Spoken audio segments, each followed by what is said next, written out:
الحمد لله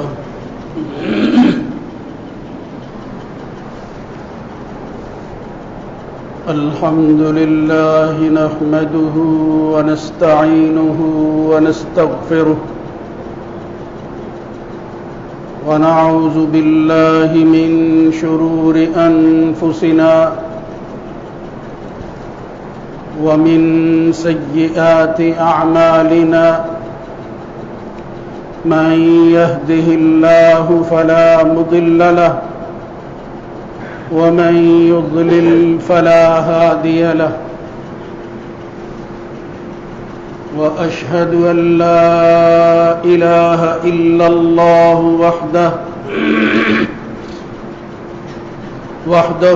وحده لا شريك له وأشهد أن محمدًا عبده ورسوله اللهم صل على محمد وعلى آل محمد كما صليت على إبراهيم وعلى آل إبراهيم في العالمين إنك حميد مجيد اللهم بارك على محمد وعلى آل محمد كما باركت على إبراهيم وعلى آل إبراهيم في العالمين إنك حميد مجيد أما بعد فإن خير الحديث كتاب الله وخير الهدى هدى محمد صلى الله عليه وآله وسلم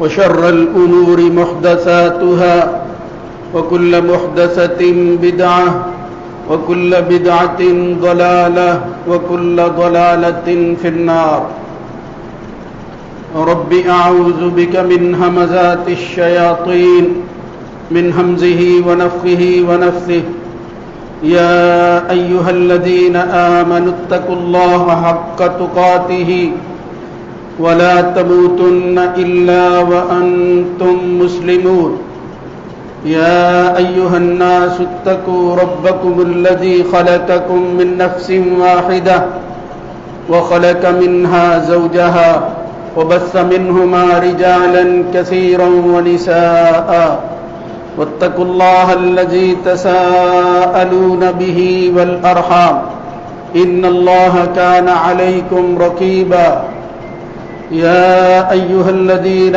آمنوا اتقوا الله وقولوا قولا سديدا يصلح لكم أعمالكم ويغفر لكم ذنوبكم ومن يطع الله ورسوله فقد فاز فوزا عظيما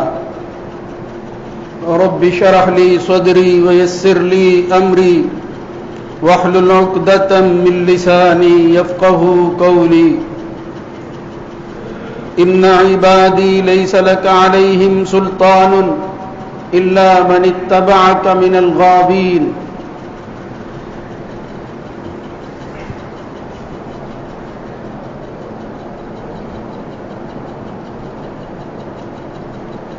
میرے بندوں پر تیرا کوئی زور نہیں چلے گا،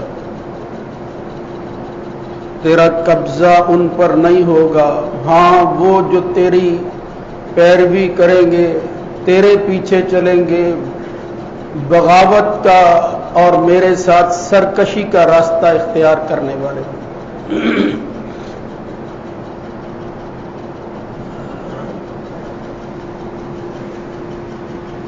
ہر قسم کی حمد و ثنا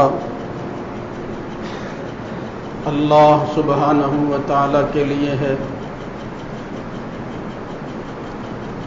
درود و سلام اس کے آخری نبی سید ولد آدم خاتم النبیین جناب محمد الرسول اللہ صلی اللہ علیہ وآلہ وسلم کی ذات گرامی پر